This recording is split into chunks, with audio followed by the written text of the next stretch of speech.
It is time for the truth to speak, and I need you to listen very carefully, because what I am about to share with you will fundamentally rewrite everything you thought you knew about the most explosive royal scandal of our lifetime. Prince Harry has been spotted removing his wedding ring for the first time, a moment so small and yet so seismic that the entire world of celebrity journalism and royal commentary has been thrown into a state of breathless, disbelieving paralysis. That single, simple act, the deliberate sliding of a band of Welsh gold off his left hand, signals the end of a fairy tale romance that was already fraught with controversy from the very first moment it captured the global imagination. While Meghan Markle remains silent, cocooned behind the pristine walls of their California estate, Harry has reportedly been making clandestine late-night telephone calls to King Charles and to his brother, Prince William, calls that are not angry, not defiant, but saturated with a desperate, almost childlike pleading that those closest to the situation describe as utterly heartbreaking. Is the prodigal son repenting?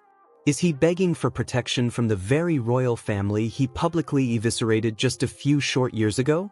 The underlying cracks in Harry's last-minute, breathless attempts to turn everything around, to somehow reverse the irreversible, will be laid bare in today's special report. And I promise you, the question that will haunt you long after you finish watching is this: will William accept his forgiveness?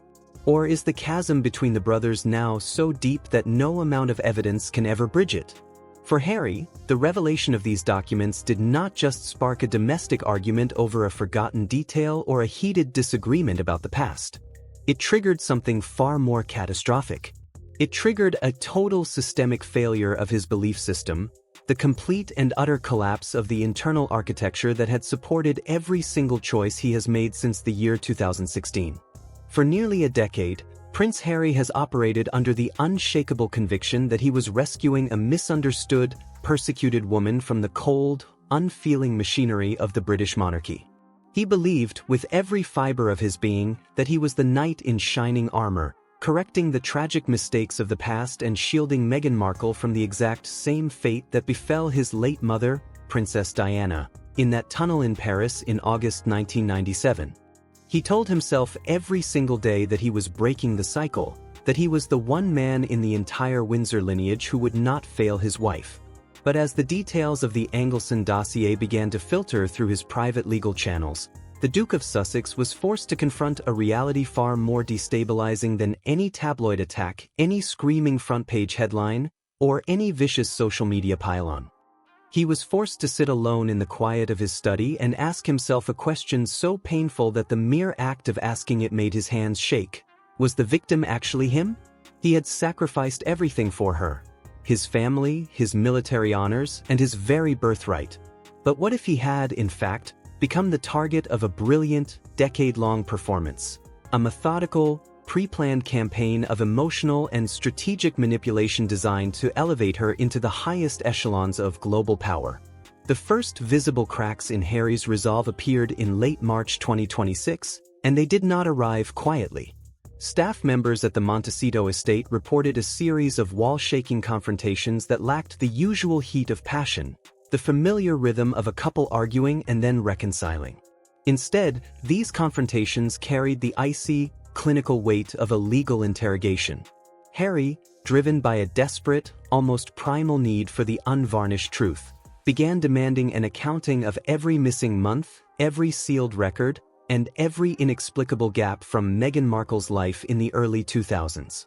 The focal point of his obsession, the period that now reportedly keeps him awake at 3 o'clock in the morning, staring at the ceiling, became known in hushed tones among his private advisors as the Northwestern Gap.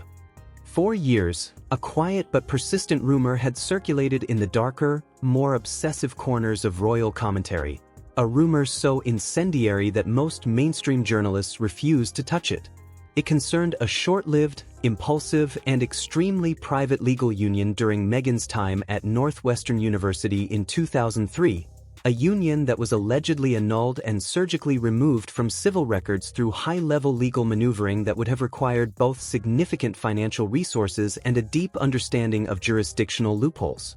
While Prince Harry had previously dismissed such talk as the poisonous product of toxic internet trolls, the evidence now surfacing through the Anglican dossier allegedly suggests a catastrophic loophole in the MI5 and MI6 vetting process of 2017. Harry is now reportedly grappling with the soul-crushing realization that he may have personally pressured the royal household, browbeaten senior courtiers, and publicly shamed the palace apparatus into bypassing standard security protocols for a personal history that was far more complex, far more layered, and far more legally precarious than he was ever led to believe. In a move that has reportedly sent shockwaves through their remaining social circles in Los Angeles and beyond, Harry has begun to physically and symbolically detach himself from every aspect of the life they constructed together. He has reportedly spent the last 3 weeks residing almost exclusively in the detached guest quarters of the Montecito estate, a separate building with its own entrance and its own cold, anonymous silence, or in a private, high-security wing of a nearby luxury hotel where he reportedly registers under an assumed name. This unilateral relocation has effectively ended the cohabitation that was once the glittering, photographed symbol of their great love story, a story that now feels to Prince Harry like a novel someone else wrote and forced him to read. Most tellingly, those few individuals who have managed to get close to the Duke in recent days, trusted former protection officers and a handful of old friends from his military days, have noticed a glaring omission on his left hand. The gold wedding band, a piece of jewelry that Harry has worn with almost religious consistency since the day he placed it on Meghan Markle's finger in May 2018, is gone. And I want you to really absorb what that means. This is not the accidental omission of a man who forgot his ring at the gym. This is not a piece of jewelry sent away for cleaning. This is a calculated, silent, devastating declaration from a man who feels, at the deepest level of his being, that he has been married to a mirage, to a hologram, to a woman who never actually existed. Those close to him, people who have reportedly seen him in unguarded moments, describe his condition as a paralyzing, almost catatonic psychological shock. He is a man who burned every single bridge behind him with the ferocity of a wildfire. His family, his military honors, his national identity, and his lifelong friendships, only to discover that the beautiful, distant shore he thought he was swimming toward was a fabrication, a painting on a studio backlit. The realization that he may have been a pawn, a high-value asset in a long-term social ascent strategy rather than an equal partner in a genuine soulmate connection, has reportedly pushed him into a state of profound and terrifying isolation. He is no longer fighting the British press. That battle feels like a childish squabble now. He is fighting the crushing, suffocating weight of his own choices that now replay in his mind on a merciless loop every single night. As the Anglesey dossier reportedly reaches the King's desk at Buckingham Palace, Prince Harry's primary objective has shifted entirely from public defense, from curated Instagram posts and carefully worded statements, to private survival. He is no longer protecting Meghan Markle. He is desperately trying to excavate the man he was before he became a character in someone else's script, before his identity was absorbed into a brand he no longer controls and no longer trusts. This is not just a marital dispute, and please do not let anyone convince you otherwise. This is the beginning of the definitive end of the entire Sussex brand. And it is being orchestrated with exquisite and tragic irony by the very man who once swore before the altar of St. George's Chapel to be its greatest and most ferocious champion. Harry is waking up, and the very first thing he is doing, the only thing his shattered mind can focus on, is looking for a way out. But you need to understand that what comes next is far darker than a simple separation. The psychological fortress that Prince Harry built around his new life in California, a fortress of Zen gardens, infinity pools, and antique wood decks, began to crumble not from an external assault by the tabloids he so despises, but from the internal rot of a secret long buried within the manicured lawns of an American university campus. By mid-April 2026, the Duke of Sussex reportedly found himself completely and utterly obsessed with a specific period in time, a temporal black hole that predated his royal romance by nearly 15 years. The focus of his mounting paranoia and deep-seated, visceral hurt centered on the year 2003 and the hallowed, ivy-covered halls of Northwestern University. Northwestern University in Evanston, Illinois.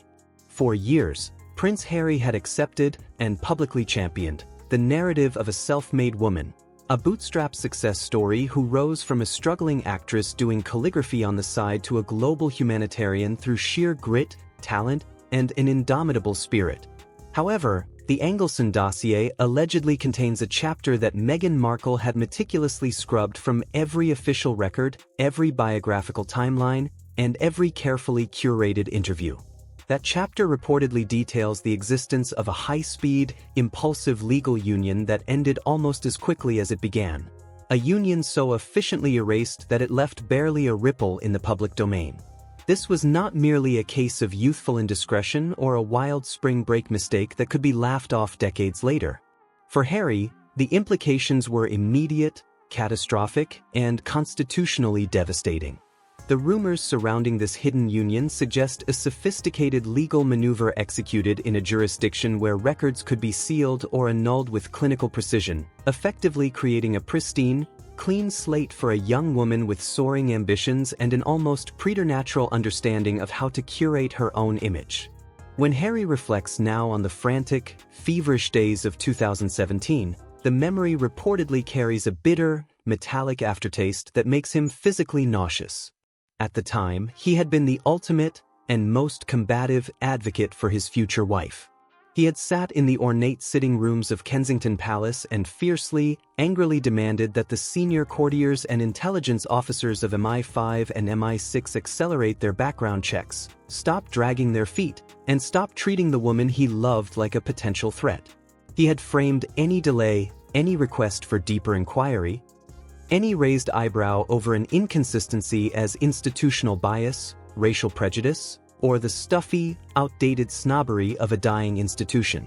He effectively weaponized the palace's mortal fear of appearing unwelcoming, of generating another public relations disaster, to force officials to close their files prematurely and sign off on a sanitized version of a life story they had not been permitted to fully examine. Prince Harry now reportedly realizes, in a series of cold, sweat-drenched epiphanies in the middle of the night, that his own protective rage, the very love he believed was his greatest strength, may have been the precise tool used to conceal a truth that could have altered the entire course of royal history. The realization that he had become the instrument of his own deception, that his righteous fury was the battering ram that broke down the very gates designed to protect him, has reportedly sent Harry into a spiral of reactive, almost manic behavior within the quiet, hyper-curated corridors of their Montecito mansion. The silence of that multi-million-dollar estate is now reportedly punctuated by Harry's relentless, methodical questioning. He is no longer the passive, adoring supporter gazing at his wife during television interviews. Sources close to the household, individuals who claim to have witnessed these exchanges and been shaken to their core, describe a man who sits for hours at a long oak table with printed timelines and legal documents spread before him like a war map, demanding that Meghan Markle explain the discrepancies between her public biography and the evidentiary threads allegedly held by Trevor Anglesey. The betrayal Harry reportedly feels, the wound now hemorrhaging inside his chest, is rooted in the staggering, almost incomprehensible belief that he risked the very integrity of the British monarchy, a 1,000-year-old institution, to shield a past that was not what it seemed. If Meghan Markle entered the royal family under a fundamentally false premise, if she presented a version of her history that was knowingly incomplete, then the vows they took before the Archbishop of Canterbury were not merely a personal promise between two people in love. They were, allegedly, an act of institutional fraud against the state, a constitutional wound that could take generations to heal. Prince Harry's reaction to this possibility has reportedly been one of profound withdrawal and unilateral action. Actions he is taking entirely alone, without the knowledge of his wife or the Archwell team. He has reportedly spent countless hours in secluded, nondescript hotel suites in Santa Barbara, far away from the watchful eyes of Archwell staff and the embedded public relations professionals who manage every aspect of the Sussex image. In these sterile, anonymous rooms, he allegedly consults with private investigators and legal historians, men and women who specialize in uncovering the kinds of pasts that powerful people pay fortunes to keep hidden. He is trying to piece together the forensic reality of Meghan's early 20s, a task that, according to these claims, should have been completed by the security apparatus of the British state a full decade ago. The Duke of Sussex is reportedly haunted by the possibility that the very security services he once trusted, the professionals at MI5 and MI6, were explicitly ordered to stand down by a younger, more volatile, and catastrophically naive version of himself. This creates a terrifying and inescapable loop of guilt that plays on repeat in his mind. He did not just marry a stranger. He actively, passionately, and publicly helped create the very shadow she hid within, and then locked the door behind them. The tension in California has now reportedly reached a breaking point where the facade of a united front, the hand-holding and the coordinated color palettes, has been entirely and irreparably discarded. Prince Harry is no longer seen at Meghan Markle's side during her various brand launches, high-profile social gatherings within the gilded circles of the global elite, or carefully staged philanthropic photo opportunities. Instead, he has reportedly become a spectral figure, a man in permanent transit, moving silently between temporary residences and engaging in long, hushed phone calls with legal experts in London, whose names he allegedly keeps encrypted on a device separate from his personal phone. He is seeking to understand the ancient mechanics of royal trust and what legally happens when that trust is broken at the foundational level, not just in the heart of a husband, but within the constitutional framework of the British state. The dossier reportedly provided by Trevor Engelson does not merely contain photographs or handwritten letters that could be dismissed as forgeries. It allegedly contains the raw, unedited metadata of a life that was lived under a different set of rules, a different set of names, and a different set of objectives. For Harry, the most agonizing part of this entire discovery is reportedly the catastrophic damage to his own credibility on the world stage. He spent years of his life telling his father, King Charles, and his brother, Prince William, that they were the ones who were wrong, that they were trapped inside an ancient, rigid system incapable of understanding a modern, biracial, independent woman.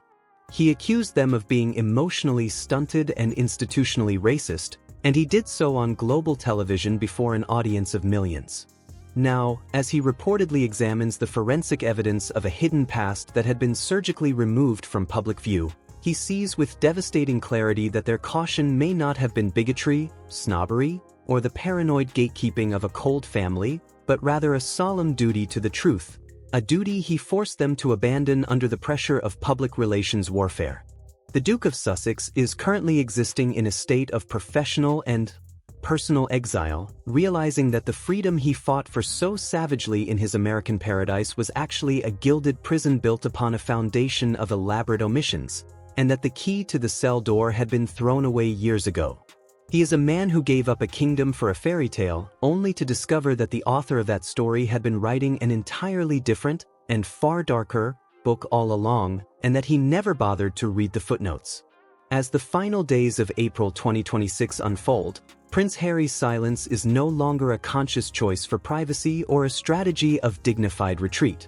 It is the terrifying, hollow silence of a man who reportedly no longer knows which parts of his life were real and which parts were performances staged for his benefit.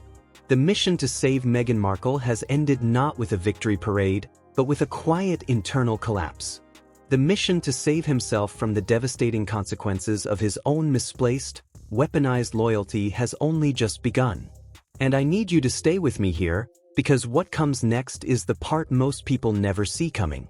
The documentary evidence that reportedly pushed Harry over the edge was not the alleged secret marriage. It was something far more visceral, something that targeted the deepest, most unhealed wound within his soul. Pay close attention to this next part, because it changes everything you may believe about this couple. As the narrative surrounding the Sussex marriage continues to unravel beneath the blinding, indifferent sun of Southern California, the psychological toll on Prince Harry has reportedly evolved from initial shock, the numbness associated with discovering a spouse's financial secrets or hidden debts, into a profound and deeply terrifying moral crisis.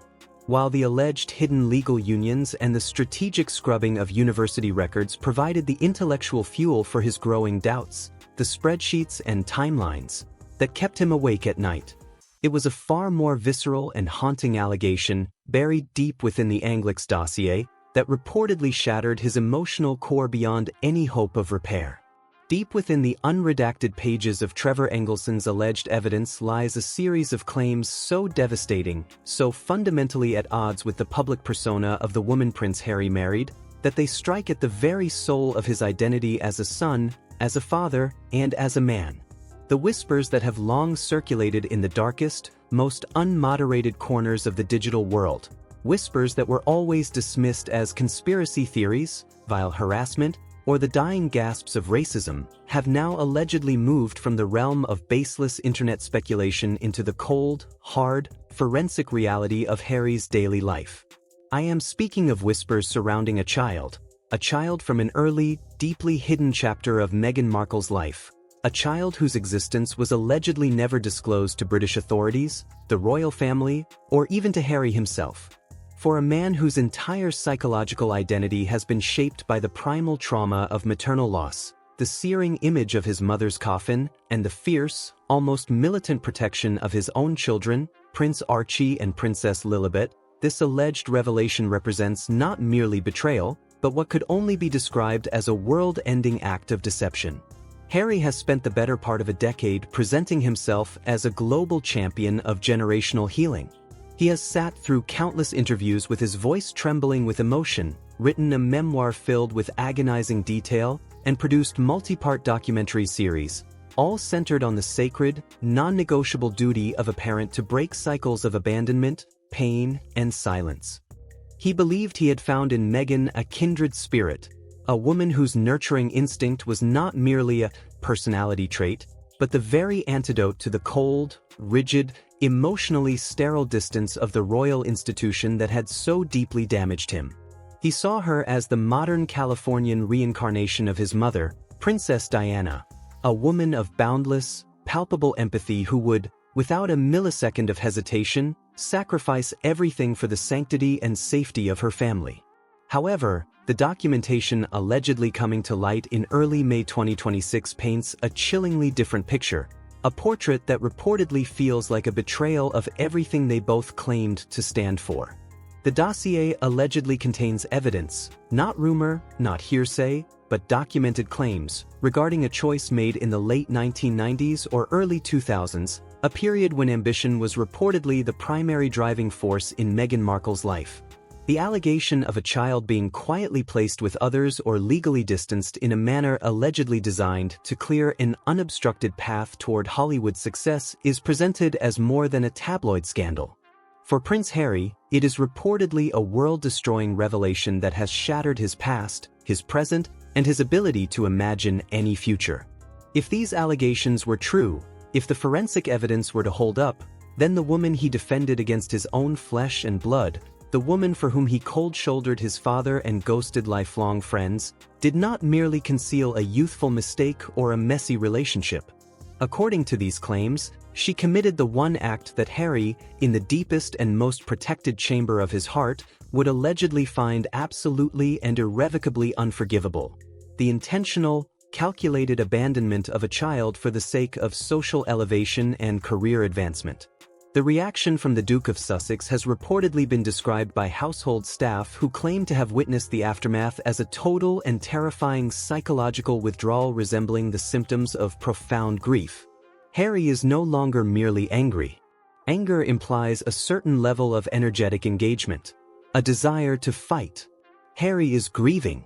He is grieving the loss of the woman he thought he knew, the partner he believed he had built a new world with. He is grieving the loss of the moral high ground he has occupied with such vocal certainty since the year 2020. Sources indicate that during one of their most recent and most brutal, private confrontations, a fight that staff members described as feeling more like a funeral than an argument, Prince Harry's voice, ragged and broken, could reportedly be heard echoing through the marble hallways of the Montecito estate. He was allegedly demanding to know how the empathy Meghan Markle so expertly mirrored back to him during their whirlwind courtship, the soft eyes and perfectly timed reassurances, could have been anything other than a calculated, professionally executed performance. Those who have reportedly spoken with Harry claim he has become obsessed, and that is the exact word they use, with the horrifying idea that he was specifically targeted because of his publicly documented vulnerability. That his well-documented and deeply exploited longing for a mother figure like Princess Diana became the precise psychological lever used to capture his loyalty, his checkbook, and even his passport. This emotional devastation has allegedly manifested in a series of desperate, unilateral actions that Harry is taking in total secrecy. He has reportedly instructed a completely separate, airtight team of private investigators, individuals who have never worked for Archewell and allegedly never will, to investigate the names, dates, and timelines mentioned in the dossier, specifically searching for any biological links that may have been systematically erased from the official Sussex biography. He is portrayed as a man haunted by the possibility that while he was publicly mourning his mother on the world stage, using her memory as a shield for his new life, and fighting to protect Meghan's public image with every tool at his disposal, she may have been concealing a legacy, a living, breathing human legacy, that contradicts every single value they have ever publicly preached under the bright lights of the Archewell brand. The hypocrisy is so vast, so cosmic in its implications, that Harry reportedly feels he has become an unwilling and humiliated participant in a grotesque deception perpetrated against the global public who look to them as moral leaders. His isolation has reached a critical stage that now worries the few people who still have his unlisted number. He is no longer seen at the high-end social clubs, the exclusive private member gatherings, or the carefully stage-managed philanthropic meetings that form the backbone of the Sussex brand in California. Instead, he spends his long, sleepless nights in the guest wing of the mansion, a space he has turned into a kind of shrine, surrounded by old, faded photographs of his mother, Princess Diana. He sits there for hours, studying her face, trying desperately to reconcile the image of the woman who raised him, the woman whose heart was so famously big, with the woman who now legally shares his name and the legacy of the Spencer family. The comparison that once brought him a sense of peace and continuity now brings him a tidal wave of profound and nauseating shame. He feels he has insulted the memory of his mother by invoking her name to shield a personal history that stands in direct and irreconcilable opposition to everything her character represented. Furthermore, Harry is now grappling, late at night, with a glass of something he never used to drink, with the catastrophic impact this will have on his standing with the British public, a public he once dismissed as a lost cause. He realizes, with a clarity that burns, that his brother, William, and his father, King Charles, were not just being difficult, stubborn, or traditionally minded. They were guarding a 1,000-year-old institution against a level of calculated, laser-focused ambition that Harry was too blinded by infatuation and a savior complex to even perceive, let alone acknowledge. The Duke is now reportedly in an almost constant state of communication with his independent legal counsel in the United Kingdom, not to plan a triumphant return or a media-friendly comeback, but to desperately try to understand the full extent of his personal legal liability in what has now become a potential constitutional crisis. He is a man who walked away from a kingdom for a dream, only to wake up blinking in the harsh California sun and realize that he is trapped in a nightmare of his own making, financed by his own inheritance and scripted by someone he no longer recognizes. The moral atomic bomb has detonated directly over his home. And as Harry surveys the smoldering wreckage of his life in Montecito, he realizes that the most dangerous, the most duplicitous, and the most effective enemy he ever faced was never the press, never the palace machinery, but the secrets that were hidden not in a distant archive, but in his own bed. The fairy tale is dead, and it has been replaced by a forensic search for the truth, a truth that Harry is no longer certain he has the psychological strength to survive. But here is where it gets truly interesting, because Harry does not just collapse, he begins to move. And the direction he moves in will leave you absolutely speechless. As the psychological walls of the Montecito estate continue to close in, making the mansion feel less like a sanctuary and more like a maximum security prison designed by an interior decorator, Prince Harry has reportedly initiated a series of clandestine, high-stakes maneuvers that mark the most significant personal break from his wife since their explosive departure from royal life in 2020. By the first week of May 2026, the Duke of Sussex had moved beyond mere internal questioning, beyond the silent staring at old photographs, and had begun reaching out tentatively. Fearfully, he has turned to the very institution he once stood on a global stage and vowed to dismantle and fundamentally reform.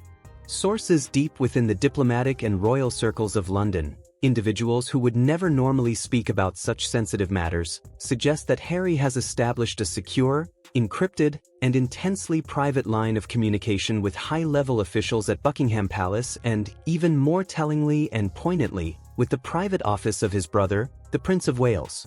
These are not the self-righteous calls of a rebellious son seeking a media-friendly photo-op reconciliation or a fresh infusion of cash. These are the desperate, hushed, and occasionally tearful inquiries of a man who realizes he has been operating without a full set of facts, like a blindfolded pilot in a storm, for nearly a decade. The nature of these secret overtures is focused almost entirely on the forensic, granular details of the 2017 vetting process, a process he now views as the single most catastrophic failure of his life. Harry is reportedly haunted, possessed even, by a single agonizing and recurring question that he whispers to his lawyers in the middle of the night. What did the British intelligence services actually know? And why, in the name of everything sacred, was he not told? Reports from insiders who have been briefed on these communications suggest that Harry has been engaging in long, emotionally draining late-night conversations with a select few trusted former aides, individuals who remain loyal to him despite the scorched-earth exit he conducted. Through these fragile channels, he is desperately seeking to uncover the unredacted, unspun truth about the background reports that MI5 and MI6 compiled before the wedding at St. George's Chapel, reports he once dismissed as irrelevant bureaucracy. He is beginning to suspect, and this suspicion is now solidifying into a terrible certainty, that his own aggressive, vocal, and highly public intervention, his threats, issued through lawyers and public relations representatives, to label the entire institution as biased and racist, created a devastating chilling effect that forced the security services to bury certain red flags, certain screaming alarm bells regarding Meghan's past social connections, financial entanglements, and sealed legal history in the United States. In a move that signifies a total, complete, and irreversible loss of trust in his current California-based inner circle, Harry has bypassed the Archwell legal apparatus entirely. He does not even tell them when meetings are happening. He is now being quietly advised by a boutique, white shoe law firm in London that specializes exclusively in international family law and the extremely complex, ancient constitutional implications of royal marriages and their potential dissolution. This unilateral action has reportedly caused a massive and unbridgeable rift within the Sussex household, as Meghan and her longtime team of fixers and brand managers realize, with ice-cold panic, that they no longer have any control whatsoever over Harry's narrative, his emotional state, or his physical movements. The Duke is no longer sharing his daily itinerary or his communication logs with his wife, creating a state of professional and personal Cold War within the sprawling 16-bedroom, Mediterranean-style mansion that was supposed to be their forever home.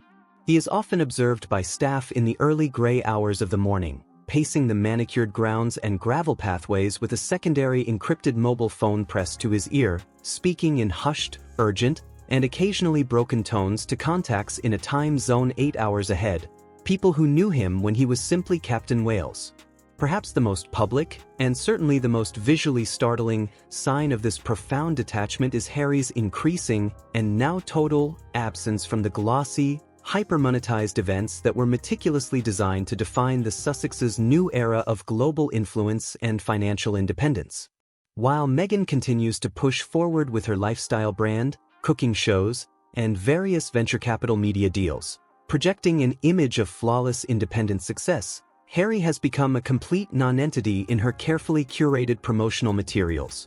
The man who was once her constant shadow, her most vocal and aggressively protective supporter, the one who would lean over and whisper in her ear at public events, has simply vanished from the frame. Insiders with direct knowledge of the production schedules claim that Harry has flatly refused to participate in any further filming for their commercial projects, stating in a cold, final tone that he cannot and will not represent a version of his life, a love story, that he no longer believes to be true. This refusal is not just a domestic dispute about schedules. It is a financial, strategic, and existential catastrophe for the entire Sussex brand, a brand that relies entirely and exclusively on the visual, emotional, and narrative image of their unbreakable us against the world romantic bond. Without that bond, the product is worthless. The emotional weight of these secret overtures to London is immense, and you would have to have a heart of stone not to feel the tragedy of it. For Harry, reaching out to William in this fashion, hat in hand, is an admission of total, unconditional, and humiliating defeat. It is a silent, unspoken acknowledgement that his brother's initial panicked warnings about the speed and intensity of the relationship were not rooted in personal snobbery or sibling jealousy, but in a deep institutional and intuitive wisdom that Harry was too spiritually intoxicated to hear. The Duke is reportedly existing in a state of profound and unprecedented humility, a word never before associated with him in his post-royal life, asking the palace not for forgiveness or financial support, but simply to share any and all documentation they quietly hold regarding the Angelizan dossier. He is no longer fighting for a seat at the royal table or a slice of the sovereign grant. He is fighting for the oxygen of clarity in a life that has become a suffocating, disorienting maze of mirrors and smoke. This tectonic shift in Harry's behavior is also being reflected in his interactions with the local community in Montecito.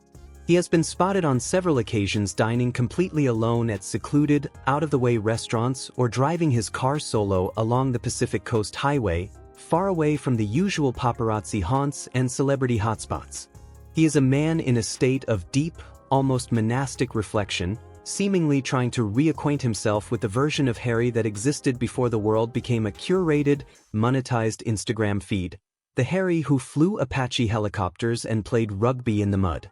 The conspicuous absence of his wedding ring, once a constant and defiant symbol of his break from the family firm, a middle finger in metal form, is now a permanent and entirely natural fixture of his new solitary identity.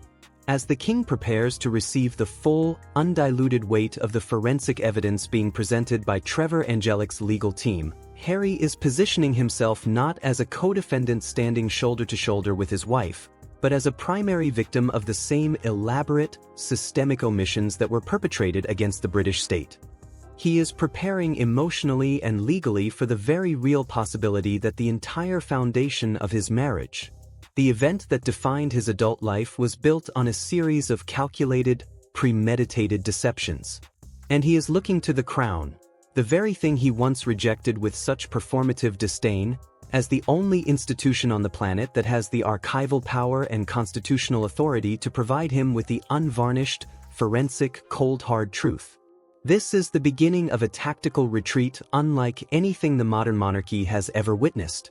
Harry is no longer trying to change or modernize the monarchy. He is trying to find a way to return to its formidable, ancient protection, realizing that the freedom he sought beneath the palm trees of California was a seductive and dangerous illusion. And the woman with whom he sought it was a stranger he himself helped create and unleash upon the world. The bridge to London, the one he personally and theatrically soaked in gasoline and lit with a match on the Oprah Winfrey soundstage, is now being frantically and desperately rebuilt, plank by plank, by the very man who started the fire. And that is a story of human fallibility that even William Shakespeare would struggle to script.